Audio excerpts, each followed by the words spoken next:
O see rain is coming. So rain is coming ಅನ್ನಬಾರದು. Correct sentence ಏನಿದೆ ಅಂತಂದ್ರೆ it is raining.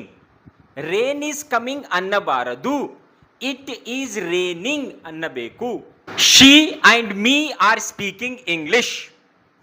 She and me are speaking English. She and me are speaking English ಅನ್ನಬಾರದು. ಹಾಗಾದ್ರೆ correct sentence ಯಾವುದಾಗುತ್ತೆ? She and I are speaking English. She and I are speaking English. I am agree with you.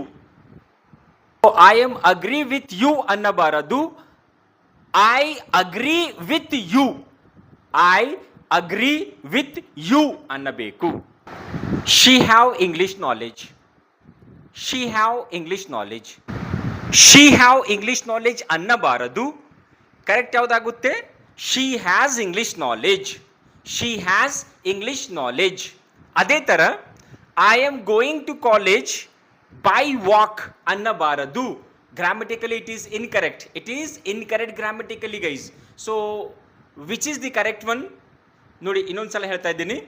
I am going to college by walk ಅನ್ನುತ್ತಾರೆ. ಈ sentence it is incorrect sentence. ಈ sentence ತಪ್ಪಾಗಿದೆ. ಯಾವ ಥರ ಹೇಳಬೇಕು? I am going to college on foot. I am going to college on foot. ಈ ಥರ ಹೇಳಬೇಕು.